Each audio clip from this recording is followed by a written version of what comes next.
quiet everybody, the main man's in the ring now, right? Yes, people, what's happening? Nice one for coming back to the Fuse UK. We're here in Birmingham Fitness Factory with £165 UK champ Conor Tierney. What's happening, brother? What's up, ladies and gentlemen? £165 UK champion. You know that. Soon to be the £175 European champion for BKFC, and maybe go on and just take every division going if I wanna. Class. A question I've been asking the lads today: why did you choose Fitness Factory to train at? I think me and Simon have worked together since 2009. Simon won his first ever bare knuckle title with me. Was the it's one night prize fighter championship. Then we won a world title for the other company, and we've just carried on and we've been winning. We've stuck to a formula. The only loss that I've ever had with Simon is something on my behalf because I never trained properly for it. And I waited 8 weeks, tried to cut £36, I was weak, and I was shit, to be fair. If you look at the state of me there, I was built like an 8-year-old boy, it was terrible. But obviously now, like you've seen the last shape, you know what I mean, the condition, we're moving on bigger, better things now, and we're just going to keep collecting straps and collecting heads along the way. And obviously you've been doing bare knuckle for a while now. When you first started bare knuckle, did you ever see yourself being where you are now, fighting, like getting shared by Conor McGregor, the champion? Nah. I think it's mad because when I went into bare knuckle, obviously everyone asked me, like, why did you want to go to bare knuckle? Because I wanted to be famous. It was on telly, you know what I mean? It's on television X. I was an amateur boxer. I couldn't make it work for myself. And then I went into like bare knuckle to get famous. But in my head, I always knew that I'd either be on, I don't know, some reality show like Big Brother or Love Island. I just kept pushing. I thought, I just want to be famous. But obviously I was a boxer, so I had to utilise what I had. And looking at where I am now, I never expected that. I almost manifested it though, because I always knew that this was the end goal for me.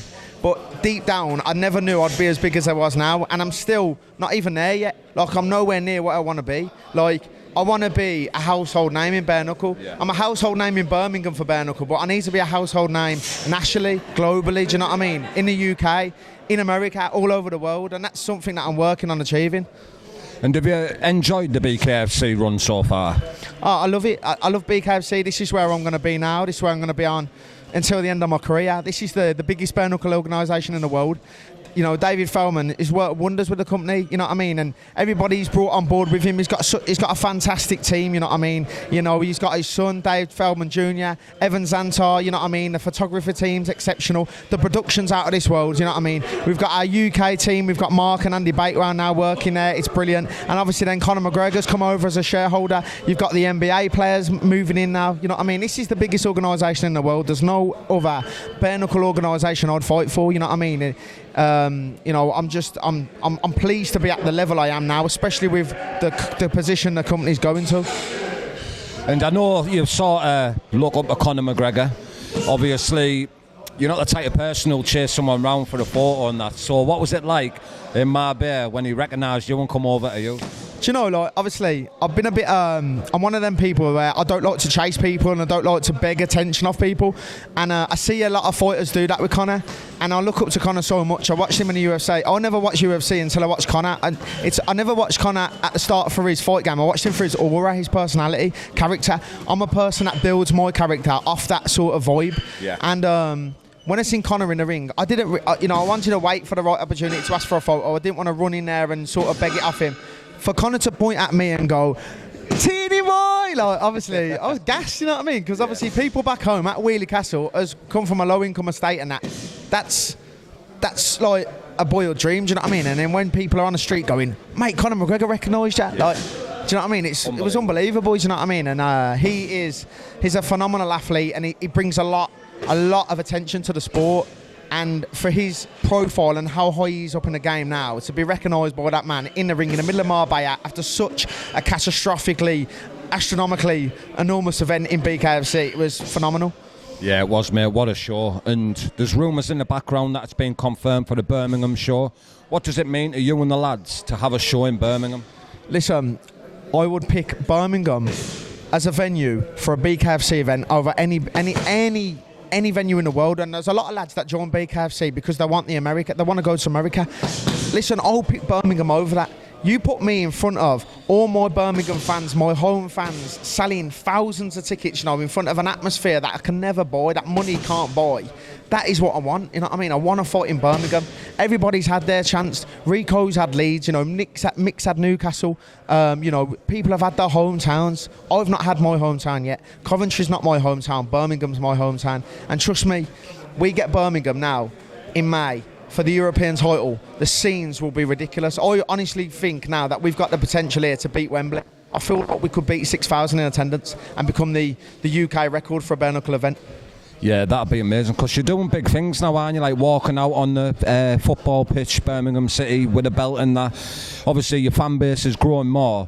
It needs to be central Birmingham, doesn't it? That's it. It has to be in Birmingham. Obviously, Birmingham City Centre. All my fans are from Birmingham. It's mad to think, because you sit there and you'll go, okay, why wouldn't your fans travel an hour down the road? It's not like that. This is UK. We're looking at an economy now where people haven't got the money to fork out for taxis and coaches and hotels. But when it's in Birmingham on your doorstep, there's no excuse at the end of the day. And this is where we're going to push the ticket sales. This is what we need to drive. This is a driving force, you know what I mean? I'm currently now, I feel like I put myself in the top 3 of the biggest names in BKFC in the UK. Google AI says I'm the biggest name in the UK for BKFC. I don't agree with that. I say Mick Terrell's ahead of me 100%, but I'm there. Do you know what I mean? And I'm not at my hometown. You know, I'm not at my hometown glory yet. So that's exactly what I need now. We're gonna see the making of me now when we get that hometown fight. When BKFC realise how big it can be in Birmingham and how big of a star I can be. That's the next step for me now. You know what I mean? To win a European title, and the sky's the limit then. You've been confirmed that you can fight at 175 for the European Championship. I've been looking through the roster of the BKFC, and like the most sort of experienced in BKFC and the best record is a man called Yunus Batan from Turkey. I don't know if you've seen this guy fight, but what's your thoughts on that fight? I think me and Yunus Batan's a good fight. He's a small little dude from Turkey, 2-1. I seen him on Marbella. Nobody's pulling it on him like me. Little blonde hair. It get dusted, end of, get finito. Trust me, put me in against that man for the European and you'll see a body hit the floor and it won't be mine. And trust me, anybody else for that sense at £175, because I'm looking at the top 5 division. Mike Perry's not going to fight for a world title. And the rest of them bums, what about Dave Mundell? Obviously, fair play to him, but it's a cowboy stuck in the mud. You know what I mean? No footwork. I'm the best out of all them guys. I can go up there, take a bout at 175 and take a bout at 165. No drama. If Dave picked up the phone to me now and said, listen, do you want to fight Dave Mundell in 8-10 weeks? I'm going to say 8-10 weeks, because even though I'm training, I need a good camp for him. He's a good fighter. I take it every day of the week. At the end of the day, I always see that as an option for me, as a winnable fight. Do you know, if BKFC said to me, you want to fight Dave Mundell next, I'd take it in a heartbeat. Yeah. I don't see the fear with Dave Mundell. I know I've got the beating of him. Do you know what I mean? Like, Danny had a good fight and stuff against him, and everybody else had a good fight, but nobody can move like me and set traps. I've got a higher IQ than Dave Mundell. He might hit harder than me, but you can't see, mate, and I'll be gone like a little ghost in there. Do you know what I mean? Ping, ping, ping. See you in a bit. Massive fight. What would you rather do? Fight Yunus Batan in Birmingham this year, or fight abroad this year for the European and Dave Mundell at the back end of the year for the world title in Birmingham? I think to be honest, I'd rather fight. I don't know. I think I want Birmingham next regardless. I'd love to fight Dave Mundell for a world title in Birmingham. I'm not too sure if Dave would want to travel over to my hometown to fight me. I'm sure he'd want to do it in his backyard. I could easily take him out in his backyard and take the bout. But for me, I think, in my head, I'm thinking European, world. And if the world's not there for me after the European, whoever wins out of Sweeney and Franco, I'll happily take that fight and take that 165 European bout, because, as I said, from now on, I just want bouts, and more bouts, baby. And I was speaking to Dave Mundell's coach in Philadelphia, and the talks was sort of trying to get him and Mike Richmond in a rematch, but the argument is, whose belt are we fighting for? Either want to go up and down, do you know what I mean? And he said that he struggles to get fights, so that could possibly be a fight that could happen. Yeah, it could be. I mean, obviously, I don't think Mike Richmond's going to fight Dave Mundell again. I think he's going to push for the Mike Perry fight. He's a £185 world champion now. I don't think he's physically going to come down. He looks big at the weight Mike does. He looks good at the weight. He's heavy set. Yeah. I think Dave's good at 175. He's not had anyone really threaten him. And to be honest though, mate, I don't think not many people in that top 5 can threaten him, to be fair. It's not a great top 5. I don't think Mike Perry will beat him. But What do you think the reason is with they're in the sport? I know they're in it for money. I get it, but when you're in a sport and the world champions offering you to fight for the belt, how can you not take it? Listen, Dave, if you're listening now and nobody wants to fight you, I'll fight you. Just speak to your promoters and tell them I'll fight you. I'll come over to your back garden or you come to my back garden. I'm not scared of you. I know I can beat you. End of. 175. Easy. Easy.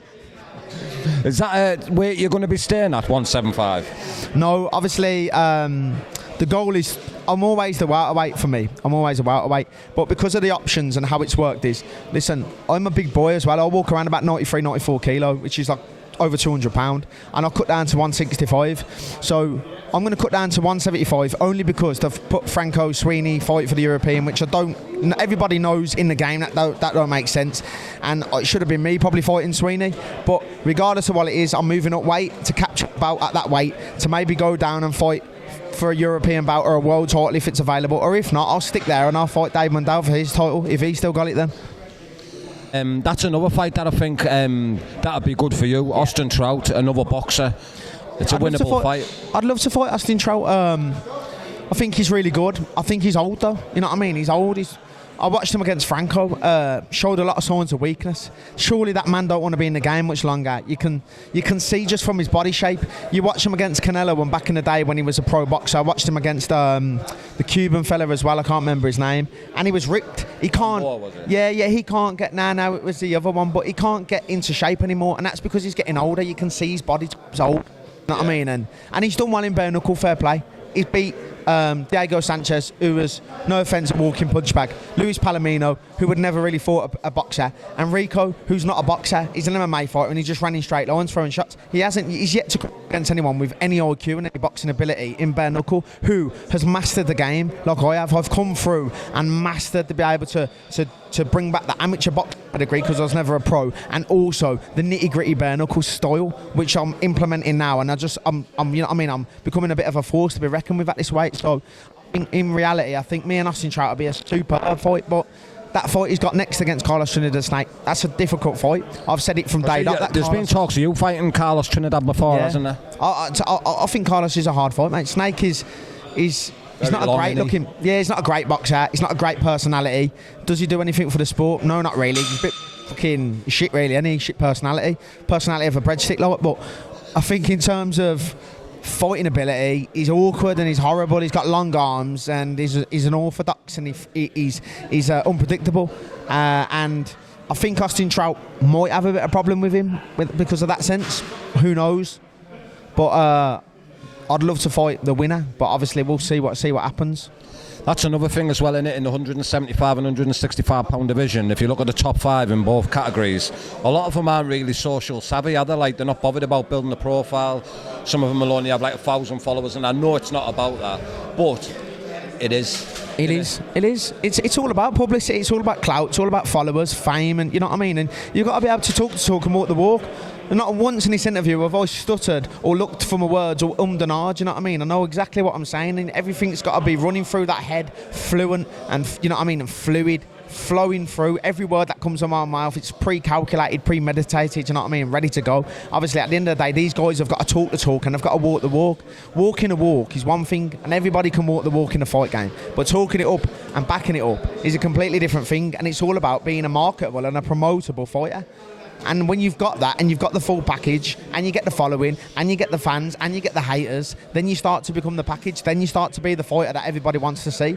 And at my level, with the record that I've got, being a UK champion and still being able to be marketable, still being able to be promotable, you know what I mean? I'm in a really, really prime position for the company. And what can we expect to see from Conor Tierney in 2025? 2025, the finger's good for other stuff as well. I'm going to say European 165 champ, European 175 pound champ, and at least a middleweight or welterweight world title, 100%. That's what you're going to see. The best ever Conor Tierney. You've seen a really good Conor Tierney, but after a 16-month layoff in his last fight, think about a fighter now who's going in of a shorter camp, like a shorter layoff time. You're going in, you're going to see an unbelievable version of myself. Trust me, it's going to be astronomical. biblical. Right, well, go on. What's been approved, which is the £175 European title? Have you got a call out for any fighter out there to challenge you for it? So, £175 European title. You're looking at the best. Tall, dark, handsome, dangerous bastard. Holding this chain here. Well, it should be a quick my UK bout, which I forgot today, unfortunately. But trust me now, there's one man that's on my hit list here. I looked at him, Yunus Patan, Turkey bloke, you know what I mean? One man forged from the Peaky Blinders and another man forged from fake Louis Vuitton handbags. I'm coming for you, young man. Old man, whatever you are. Big Jew said, you're getting finished done. European title is mine, you little fool. Any shout outs or sponsors, bro? Shout out to Silverback CBD in the crowd. Crowd in the gym at the media workout today. Shout out to Simon Haycock, obviously Fitness Factory. Shout out to my missus for always supporting me, my kids. Shout out to Greg down the road because I love a sausage roll on a Saturday morning, and that was beautiful today. Thank you.